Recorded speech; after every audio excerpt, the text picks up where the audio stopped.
Selamat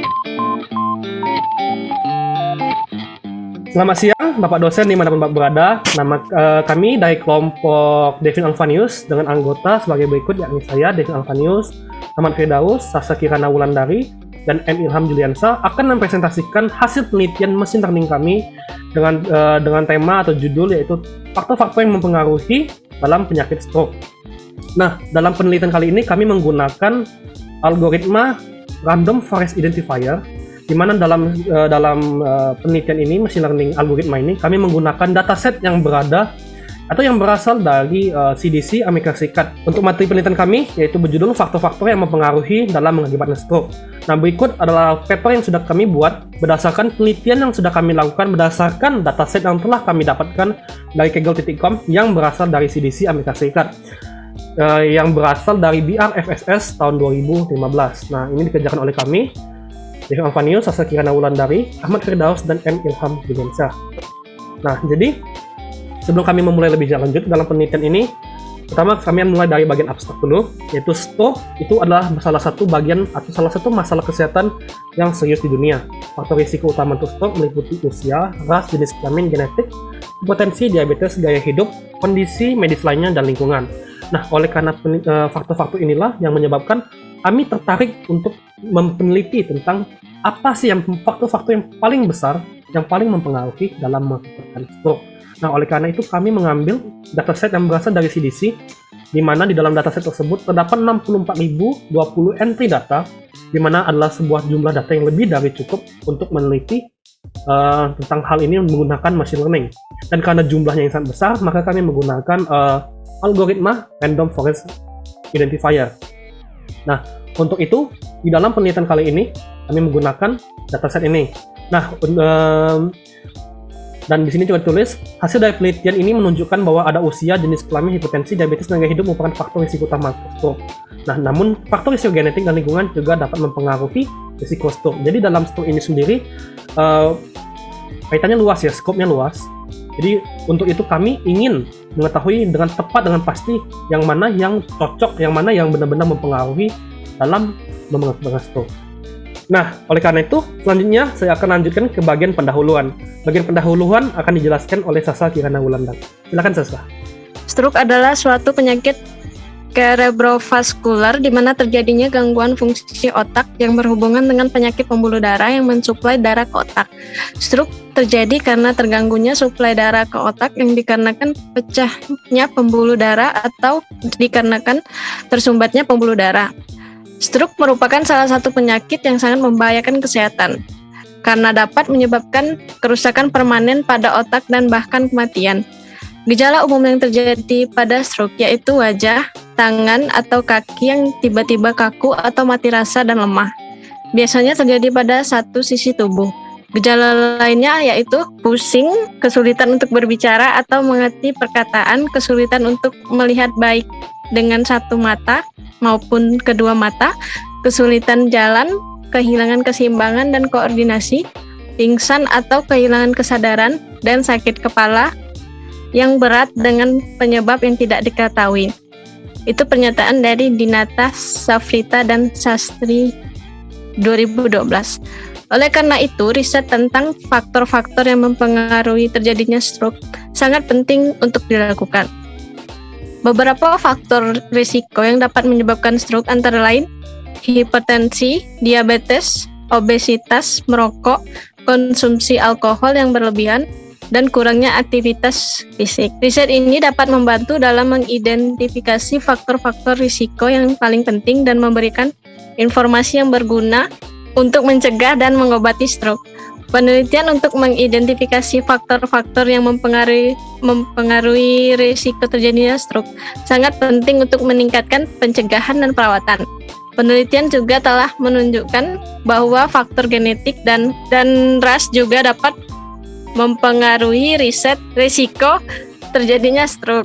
Stroke dibagi dalam dua kategori mayor, yaitu stroke iskemik dan stroke hemoragik. Stroke non-hemoragik terjadi karena aliran darah ke otak terhambat akibat aterosklerosis atau pembekuan darah.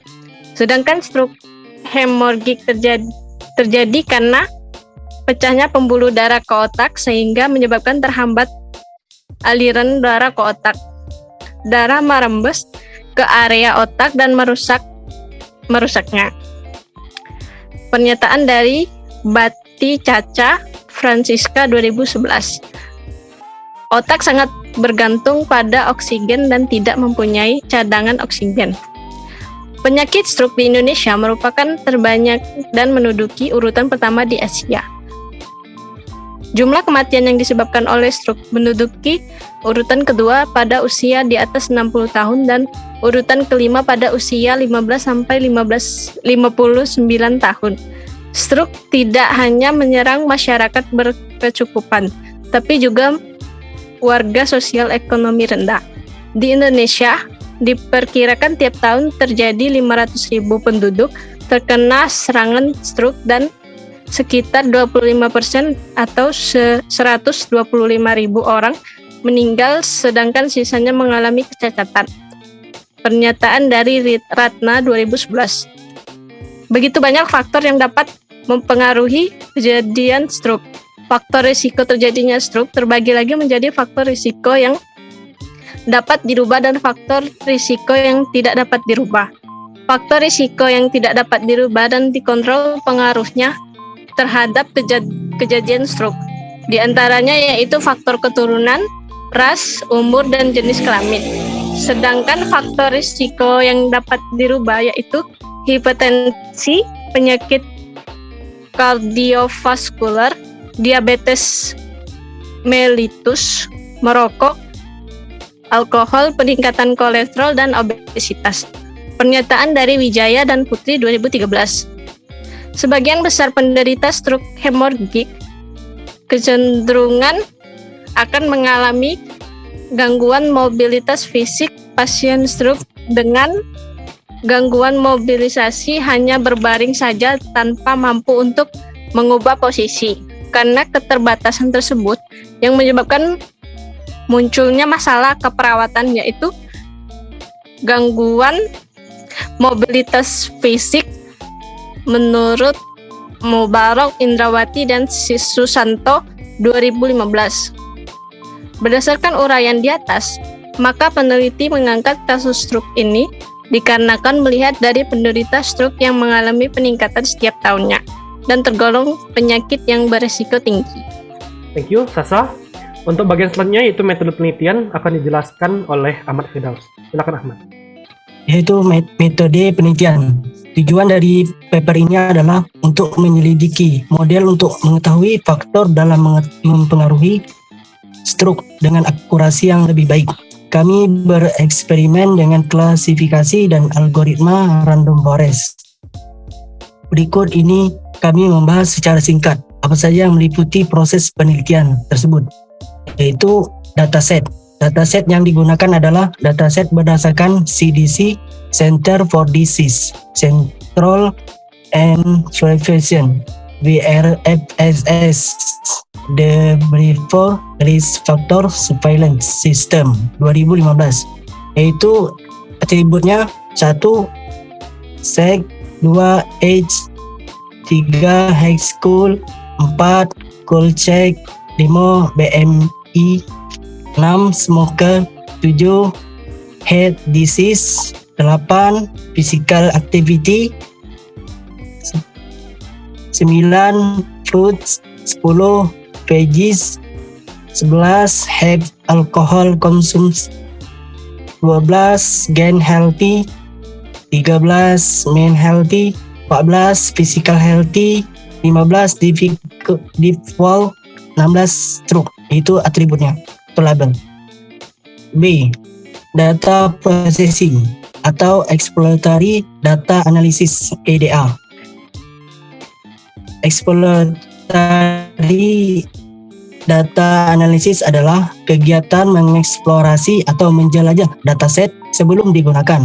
Eksplorasi ini dilakukan untuk mengetahui sumber data, tipe data, nama atribut, baris yang diduplikat, nilai yang hilang atau missing value, nilai outlier, analisis, univariate, biflies, dan multivariate. Adapun dataset yang berkelompok. Adapun dataset kelompok kami gunakan adalah dataset yang bersumber dari kaggle.com yang diupload oleh user anonim yang diambil dari CDC, Center for Disease Control and Protection, yang berisi tentang faktor risiko yang mempengaruhi timbulnya penyakit stroke. Adapun tahapan-tahapan exploratory data analysis adalah sebagai berikut. 1. Mengubah nama atribut. 2. Menghapus baris duplikat. 3. Mengatasi missing value. 4. Mendeteksi outlier. 5. Menghapus outlier. 6. Data normalisasi. 7. Data discretization atau binning. 8. One-hot encoding. 9. Seleksi atribut. 10. Ekstraksi atribut. 11. Visualisasi data. Penjelasan. Mengubah nama atribut, yaitu nama atribut dapat diganti dengan dataset dengan tujuan agar dataset dapat dipahami dengan mudah oleh peneliti. Dalam hal ini, dataset yang digunakan oleh kelompok kami, nama atribut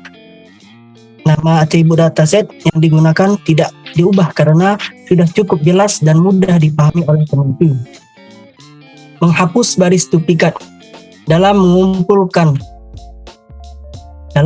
data, meskipun data yang dikumpulkan adalah valid atau real, namun data tersebut tidak berguna jika banyak data yang dikumpulkan adalah sama meskipun dari sumber yang berbeda. Oleh karena itu diperlukan untuk menghapus baris duplikat agar data yang digunakan lebih bervariasi. Dalam hal ini, dataset yang digunakan oleh kelompok kami 6.672 duplicate values dihapus sehingga tersisa 64.020 data dari 70.692 data. Selanjutnya, mengatasi missing value. Missing value merupakan kondisi di mana hilang atau vakumnya data dari spreadsheet. Tentu ini akan mengganggu dan merusak hasil penelitian. Oleh karena itu, missing value dapat diperbaiki dengan peneliti. Missing value tersebut secara subjektif dengan nilai rata-rata dari data yang ada. Dalam hal ini, dataset yang digunakan oleh kelompok kami tidak ada missing value yang terdapat di dalam dataset kami. Mendeteksi outlier. Outlier adalah data yang tidak wajar atau tidak seharusnya. Banyak algoritma yang tidak dapat menangani atau tidak dapat beradaptasi dengan nilai outlier, sehingga menghasilkan data pemodelan dan nilai mean yang rusak karena nilai yang tidak wajar. Dalam hal ini, dataset yang digunakan oleh kelompok kami, outlier tidak terdeteksi dalam dataset yang kami gunakan. Hal ini dibuktikan dengan menggunakan fitur dalam Microsoft Excel yang mendeteksi value di luar dari starting value dan end value yang sudah ditentukan oleh user. Selanjutnya, menghapus outlier. Outlier yang terdeteksi harus dihapus dengan cara diganti dengan data yang subjektif yang berasal dari nilai mean atau median. Dalam hal dataset yang digunakan oleh kelompok kami, karena tidak ada outlier yang terdeteksi dalam dataset yang kami gunakan, maka tidak ada outlier yang harus dihapus atau diganti. Selanjutnya, data normalization. Data normalization dilakukan dengan membuat data di dalam dataset tersebut menjadi seragam dengan nilai yang memiliki rentang yang sama. Dalam hal dataset yang kami gunakan, kami menggunakan dataset yang telah dinormalisasi oleh user yang bertanggung jawab mengupload dataset yang kami gunakan di kaggle.com, sehingga tidak ada data yang perlu dinormalisasi dalam dataset yang kami gunakan. Selanjutnya, data derivation atau bidding. Ini dilakukan dengan mengubah nilai nominal menjadi nilai numerik atau himpunan terbatas. Dalam hal dataset yang kami gunakan, kami tidak menggunakan data discretization, tapi sebaliknya, kami menggunakan one-hot encoding yang akan dijelaskan di tahap selanjutnya. Selanjutnya, one-hot encoding. Kebalikan dari data discretization atau binning, one-hot encoding mengubah data dari data nominal himpunan terbatas menjadi data numerik. Dalam hal dataset yang kami gunakan, kami menggunakan one-hot encoding yang mengubah nilai value stroke dari have disease dan does not have disease menjadi 0 dan menjadi 1 dan 0. Yang dimana 1 berarti memiliki penyakit dan 0 yang berarti tidak memiliki penyakit. Selanjutnya, seleksi atribut. Secara sederhana, seleksi atribut adalah membuat atribut yang ada di dalam dataset yang tidak ada kaitannya dengan tujuan atau hasil penelitian. Dalam hal ini, dataset yang kami gunakan, kami tidak melakukan seleksi atribut karena semua atribut yang digunakan searah dan selaras dengan tujuan penelitian kami. Selanjutnya, ekstraksi atribut. Mirip dengan seleksi atribut. Perbedaannya, ekstraksi atribut tidak membuang atribut namun mereduksi seluruh atribut ke dalam dimensi yang lebih rendah sambil menjaga informasinya tidak hilang. Dalam hal dataset yang kami gunakan, kami tidak melakukan ekstraksi atribut karena alasan yang sudah tertera sebelumnya. C. Modeling building. Ini adalah fase yang paling penting yang mencakup pembuatan model klasifikasi faktor penyakit stroke. Dalam hal ini, kami telah menerapkan algoritma machine learning prosedur usulan menggunakan Rapid Miner Studio. Yaitu step pertama, kami import dataset stroke sesuai format file. Step kedua, proses data untuk mengubah format data dan memberikan label pada data serta mengisi phasing clue. Step 3, lakukan validasi speed validation di operator. Selanjutnya, step 4, pilih algoritma machine learning yaitu random forest di operator dan letakkan di training. Step 5, pilih apply model di operator dan letakkan di testing. Step 6, pilih performance di operator dan letakkan di testing. Step 7, hubungkan keseluruhan operator untuk membangun model klasifikasi. Step 8, uji dan jalankan start. Step 9, lakukan evaluasi hasil kinerja eksperimental yang diperoleh. Step 10, setelah menganalisis hasil, simpulkan faktor mana yang paling berpengaruh. Oke. Untuk selanjutnya akan dijelaskan oleh saya.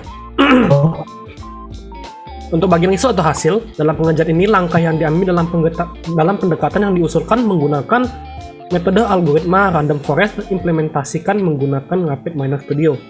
Kami menggunakan algoritma machine learning random forest untuk mengetahui faktor-faktor yang mempengaruhi stroke untuk mencapai akurasi kinerja yang tinggi.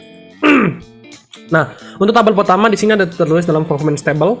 Di sini kami menguji di dalam data yang sudah kami masukkan dalam Rapid Miner. Di sini kami mendapat akurasi sebesar 68,31%. Nah, untuk di dalam data ini sendiri terdapat true positif pada data sebanyak 3.131 data dan false negatif sebanyak 3.007 data.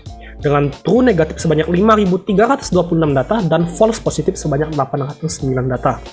Sehingga dapat disimpulkan tingkat precision prediksi stroke mencapai 79,47% dengan 20,53% margin kesalahan dan tingkat precision non-stroke mencapai 63,91% dengan 36,01% margin kesalahan. Dan dengan tingkat recall stroke hanya sebanyak 51,01% dan tingkat recall non-stroke sebanyak 86,61% ya. Jadi untuk bagian ini, performance table ini menunjukkan bahwa menggunakan algoritma random forest identifier sudah lebih dari cukup untuk menyelesaikan atau memprediksi faktor-faktor risiko yang terlibat atau yang berpengaruh dalam mengakibatkan stroke. Nah, selanjutnya yaitu di sini ada statistik dataset di sini menjelaskan ya header-header dari dataset yang kami gunakan, yaitu seperti yang tertulis di atas tadi. Ada sex, age, physical health, difficult walking di sini seperti di atas ini. Tertulis ada sex, age, high cholesterol ini bicara tentang kolesterol tinggi. Kolesterol check ini berbicara tentang apakah dalam 6 bulan terakhir mereka sudah melakukan cek kolesterol tentu di tempat medis ya. Dan yang BMI ini adalah body mass index. Body mass index ini adalah berat badan yang diukur dengan memperhitungkan antara tinggi badan seseorang dengan berat badan yang mereka miliki. Jadi kita bisa mengetahui apakah seseorang itu memiliki berat badan yang berlebihan atau obesitas atau berat badan yang ideal. Nah, yang di sini yang keenam adalah smoker. Smoker ini bicara tentang seperti namanya perokok. Yang ketujuh heart disease. Heart disease ini bicara tentang apakah mereka memiliki sejarah penyakit jantung. Yang ke-8 adalah physical activity. Physical activity ini bicara tentang apakah dalam 6 bulan terakhir mereka sudah atau sering melakukan pekerjaan atau aktivitas yang menggunakan fisik seperti olahraga. Dan yang ke-9 adalah sayur-sayuran, buah-buahan. Ya, di sini maksudnya adalah dalam 6 bulan terakhir, ya semuanya 6 bulan. 6 bulan terakhir mereka mengkonsumsi buah-buahan sering atau tidak. Dan yang ke-10 adalah veggies. Di sini bicara tentang sayur-sayuran, apakah dalam 6 bulan terakhir mereka mengkonsumsi sayur-sayuran atau tidak. Yang 11 adalah heavy alcohol consumption. Di sini bicara tentang apakah dalam 6 bulan terakhir mereka ada banyak mengkonsumsi alkohol atau tidak. Dan yang ke-12 adalah general health. Di sini bicara tentang pendapat mereka. Jadi bukan menurut penilaian seseorang, tapi ini murni subjektif menurut orang tersebut yang diwawancarakan. Nah, di sini mereka bicara tentang keseluruhan kesehatan mereka itu apakah bagus, prima, dalam keadaan prima, atau mereka kurang gitu, tidak begitu sehat, atau mereka dalam keadaan sakit. Dan yang ke-13 adalah mental health, sama seperti general health, cuma bedanya yang ini tentang mental, kesehatan mental ya. Apakah mereka memiliki depresi, OCD, atau hal-hal lainnya. Dan yang ke-14 adalah physical health, di sini bicara ya kesehatan fisik mereka, dalam artian murni tubuh fisik mereka, tulang, kulit, sakit kepala segala macam. Ini bicara tentang physical health. Dan yang ke-15 adalah default, ini bicara tentang kesulitan berjalan ya, difficult walking maksudnya. Jadi kesulitan berjalan, apakah mereka dalam saat mereka menerima survei ini, apakah mereka dalam keadaan sulit berjalan, tidak.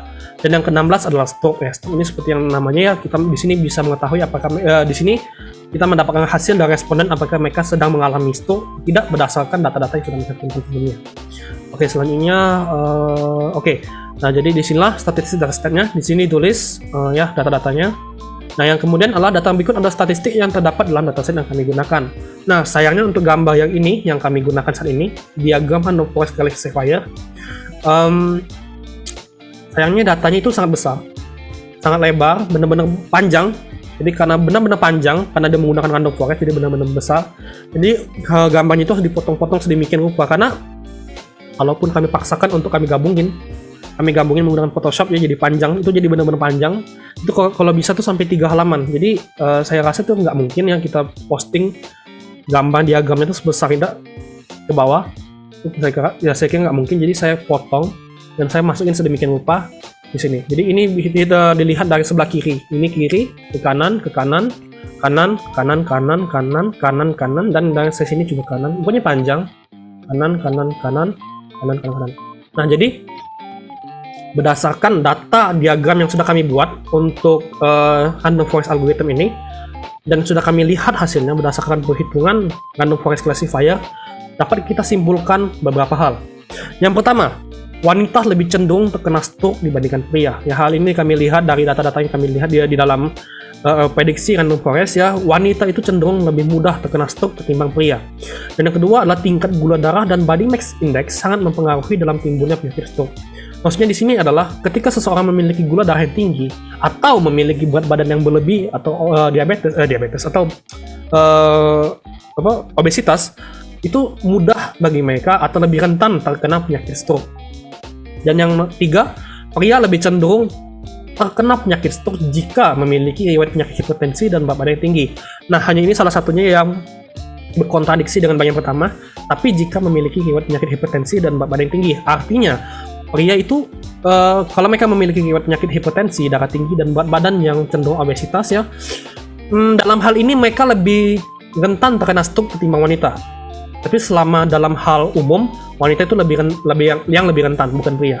Dan yang keempat adalah jenis pekerjaan tidak mempengaruhi apakah seseorang dapat terkena stroke atau tidak. Jadi dalam hal ini, seseorang yang memiliki physical activity yang tinggi ya, itu tidak mempengaruhi apakah mereka dapat terkena stroke atau tidak. Jadi kalau mereka sering olahraga pun atau mereka sering bekerja berat, itu tidak mempengaruhi. Jadi seseorang yang sering bekerja berat atau yang tidak sering bekerja berat, keduanya dapat terkena stroke dengan mudah.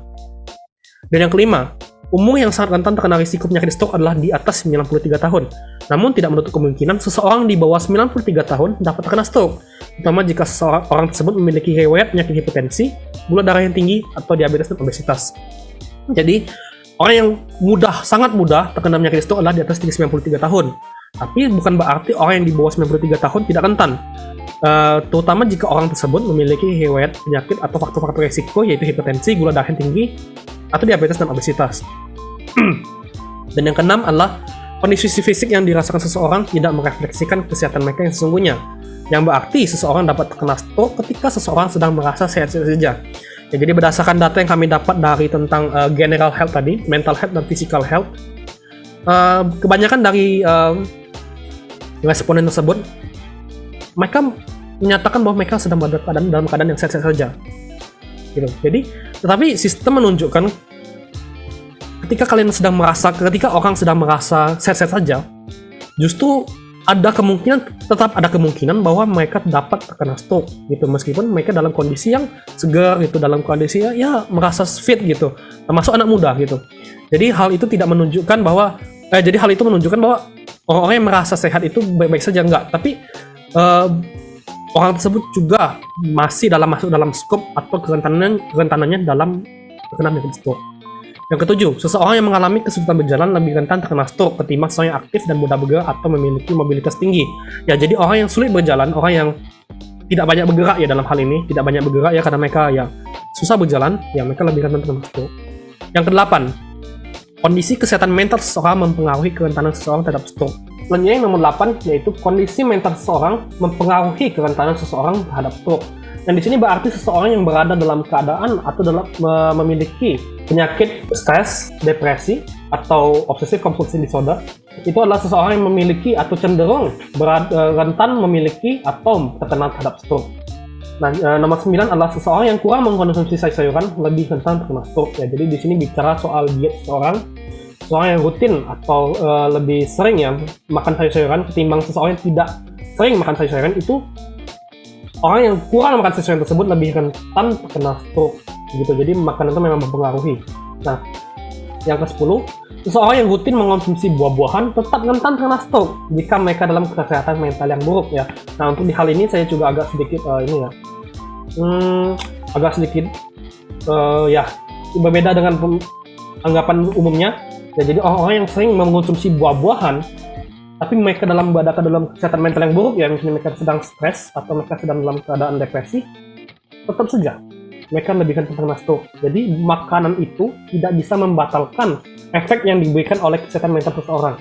Yang ke-11, merokok tidak mempengaruhi kerentanan seseorang terhadap stroke. Dalam artian, seseorang dapat merokok sebanyak mungkin yang mereka mau dan ada kemungkinan tidak terkena stroke. Jadi stroke ini tidak ada kaitannya dengan merokok. Jadi seorang yang sering merokok itu nggak bisa kena stroke atau bisa kena stroke. Jadi itu nggak ada pengaruhnya sama sekali di dalam bagaimana seseorang kena stroke, tidak. Nah, untuk bagian kesimpulan dan penutup akan dijelaskan oleh Ilham. Silakan Ilham.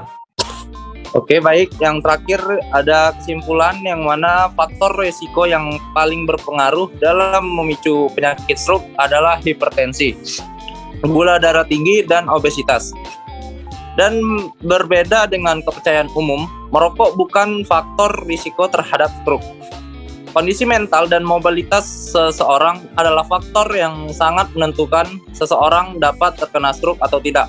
Oleh karena itu, penting untuk semua, baik anak-anak, remaja, orang dewasa, dan orang tua untuk menjaga kesehatan, olahraga yang rutin, dan menjaga diet makan yang baik.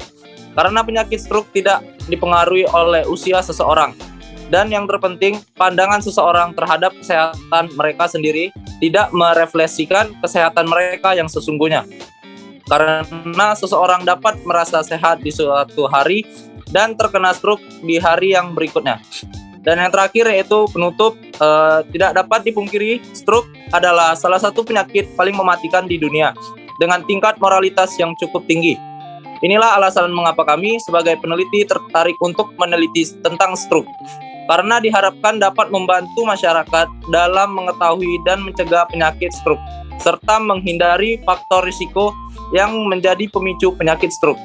Demikianlah laporan peneliti ini dibuat. Kami peneliti berharap hasil penelitian ini dapat membantu masyarakat banyak dan membuka wawasan serta memperdalam pengetahuan tentang stroke kepada masyarakat. Sekian, terima kasih.